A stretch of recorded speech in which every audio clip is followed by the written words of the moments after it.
Franchement les gars, à la fin de cette rencontre, je suis un petit peu déçu, n'est-ce pas, du résultat. J'ai ce sentiment, n'est-ce pas, un peu de regret parce que je me disais que, selon moi, on pouvait faire mieux. On pouvait faire mieux contre le Burundi. Certes, il y avait une certaine adversité en face. Les équipes, n'est-ce pas, évoluent et ne sont pas tous pareils. Mais je me dis que quand même tu t'appelles la Côte d'Ivoire, tu dois quand même faire une prestation plus qu'aboutie au vu de tout au vu des joueurs que tu as, au vu du rang que tu occupes, au vu même de la hiérarchie, n'est-ce pas, au niveau du football africain. On s'attend, n'est-ce pas, à ce que cette Côte d'Ivoire-là puisse faire de bons résultats. Et c'est pas faux de le dire. La Côte d'Ivoire, n'est-ce pas, sur ce match-là, n'a pas fait un match satisfaisant selon moi. On va revenir sur, n'est-ce pas, les différents points dans cette vidéo. Mais avant de commencer déjà, abonne-toi si ce n'est pas déjà fait, tu me lâches ton like et on est parti.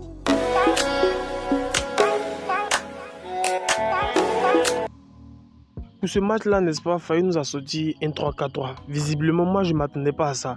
Il nous a quand même feinté, hein. Au vu des dernières rencontres, il nous sortait habituellement un 4-3-3, mais là, il a fait l'inverse. Il nous a sorti un 3-4-3. Donc, d'abord, en défense, nous avons eu, n'est-ce pas, Senghor, Gbamé et Agbadou. C'est eux, n'est-ce pas, qui devaient jouer, n'est-ce pas, cette défense-là. Et parce qu'il y a un Ndika, on le rappelle, qui est malade. En tout cas, selon les informations, qui est malade, qui n'a pas pu participer au match pour un pépin physique. Donc logiquement, c'est Ndika qui devait être là. Enfin bref. Au début du match, n'est-ce pas, on a vu une équipe du Burundi qui sort. Parce que moi, je me disais, si vous vous rappelez très bien, je vous avais dit dans mon avant-match que cette équipe du Burundi est une équipe qui aime jouer bloc bas. Donc sûrement, connaissant les qualités, n'est-ce pas, des joueurs de la Côte d'Ivoire, forcément, elle allait jouer regroupée pour nous attendre, pour espérer, n'est-ce pas, prendre des points sur ce match-là. Mais ça a été totalement le contraire. Malgré leur formation très très défensive, ils ont sorti. Ils ne sont pas restés devant les cages. Et malgré que les minutes s'avançaient, c'est une équipe qui en voulait en découdre, qui voulait aller faire mal à la Côte d'Ivoire. Et ça s'est senti dès les premières minutes. On avait de la difficulté dans le jeu. Franck Kessié et Aoulou jouaient en pivot.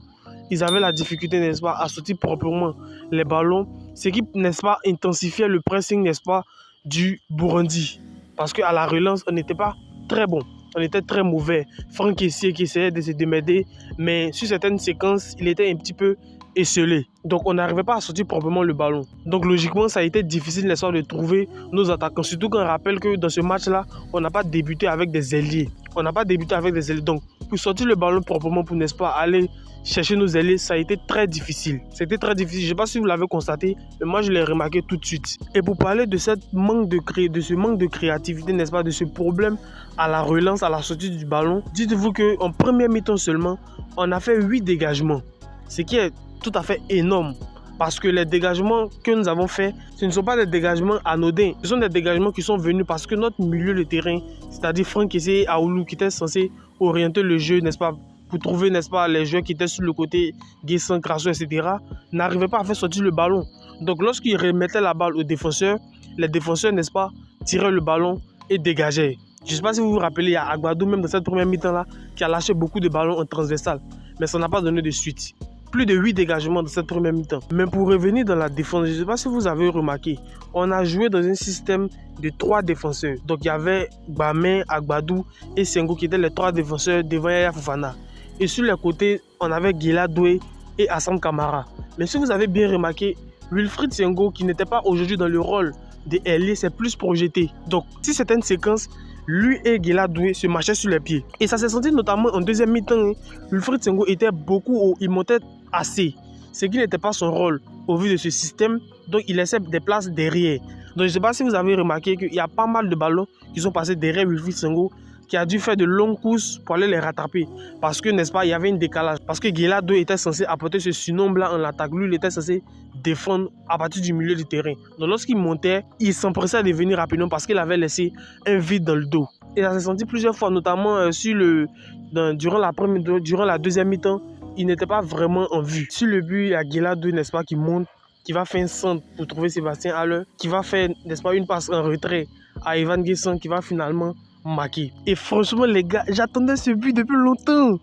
Ce joueur-là, qui avait plus de 6 matchs sans marquer avec les éléphants, qui était titulaire indiscutable à chaque regroupement, mais qui n'arrivait pas à trouver le chemin des filets. Et franchement, je suis très heureux qu'il regagne maintenant cette petite confiance.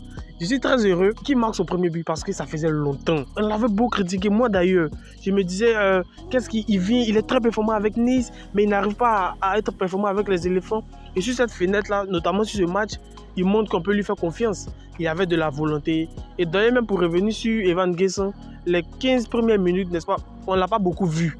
On ne l'a pas beaucoup vu parce que la combinaison entre lui et Hassan Kamara sur le couloir n'était pas vraiment ça. Il y a Evan Gerson qui a, parce que si vous remarquez bien sur le but, il a dézonné carrément. Hein.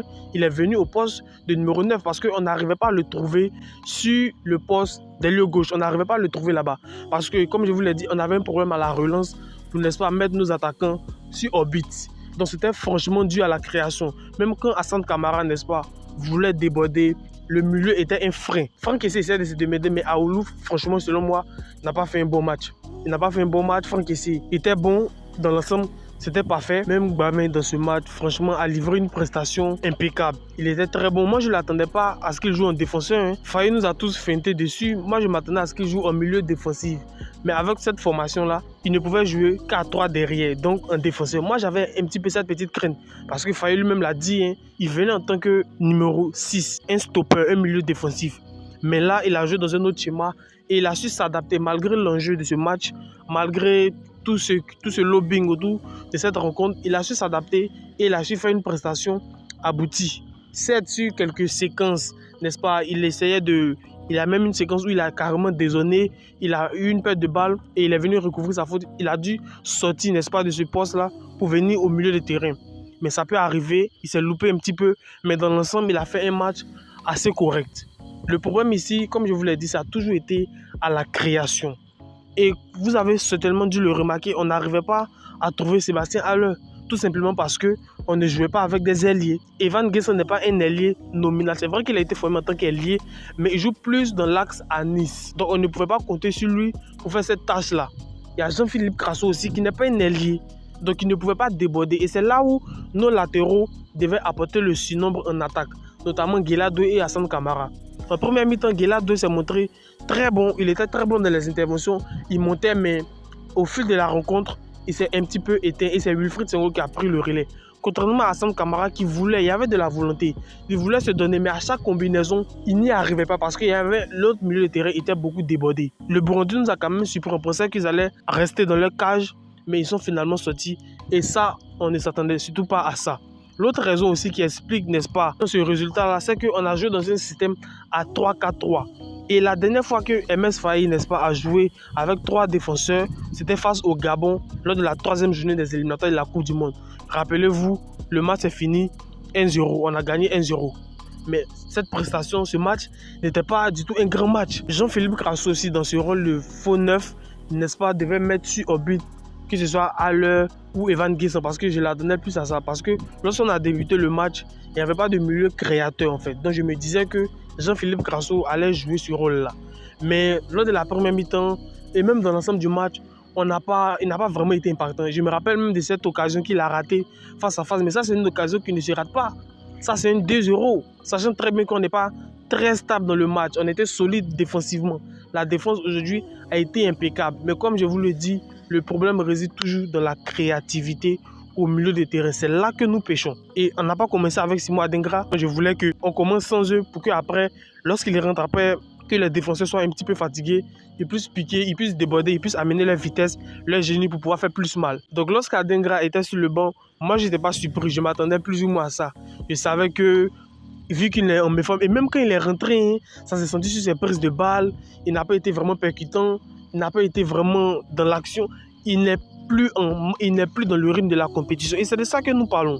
C'est de ce risque-là que nous parlons lorsque nous disons que Simon Adingra est un mal en point à Brighton. Malgré qu'on lui a donné un peu de temps de jeu, ce n'est plus le Simon Adingra qu'on connaît, qui n'arrive même plus à éliminer 2 adversaires. Un adversaire même, c'est très difficile. Donc il est en perte de ses réflexes. Et ça se comprend. Ça se comprend. Il y a Mohamed Diomande aussi qui est rentré. Il y a Emmanuel Agbadou qui est sorti. Il y a Akpa Clément qui a fait ses débuts. Et franchement, il a été impeccable. Il est rentré à la place d'Emmanuel Agbadou dans cette défense à 3. Il a été impeccable. Moi, je ne sais pas ce que vous pensez de cette rencontre. Mais dans l'ensemble, cette rencontre, n'est-ce pas, certes, on a fait le job. Parce qu'il fallait prendre les 3 points. On les a pris. Donc, on revient premier avec 13 points derrière le Gabon qui en a 12. Donc, la pression y est toujours. Mais nous sommes plus sereins. D'autant plus que notre prochain match, nous allons jouer à domicile. Là où nous avons, au vu des récents résultats, enchaîné de très bonnes prestations ou des victoires. Donc moi je suis confiant, mais je me disais que sur cette rencontre-là, on pouvait faire mieux. on pouvait faire mieux parce que cette équipe du Burundi était prenable. Elle n'a pas joué bloc bas. Donc nous avons toutes nos chances, n'est-ce pas, sur ce match-là. Moi, je pensais qu'on allait marquer plus d'un but. Parce qu'un but, vraiment, on a fait le job. Mais pour moi, ce n'est pas suffisant. On aurait dû faire mieux. On aurait dû faire mieux. Parce que cette équipe du Burundi sautait. Moi, je ne m'attendais pas à ce que cette équipe du Burundi saute. Mais dès les premières minutes, on a vu de l'agressivité. Mais du côté des éléphants, il manquait de fluidité dans le jeu. Il manquait de transition rapide, d'intensité dans le jeu. Et c'est ce que nous avons vu lors du début de la seconde mi-temps. On a vu qu'il y avait plus de fluidité. Les coéquipiers commençaient à se retrouver. Les latéraux montaient. Ça apportait le surnombre en attaque. Il y a Assane Kamara aussi qui est sorti sur blessure. Franchement, j'espère que cette blessure n'est pas grave. Parce que lui qui manquait de temps de jeu avec les éléphants, qui est venu sur cette fenêtre de masse pour se refaire un nom, il ne va pas se blesser encore. Surtout qu'il doit aller enchaîner en club. Donc cette blessure-là, j'espère que ce n'est pas trop grave. J'espère qu'il va vite se rétablir. Et franchement, les gars, dans l'ensemble, moi, je ne suis pas du tout satisfait de cette rencontre. Je ne sais pas ce que vous pensez de ça, mais on aurait pu faire mieux. On aurait pu faire mieux. Et donnez-moi vos avis dans les commentaires. Ça me ferait plaisir d'en discuter avec vous.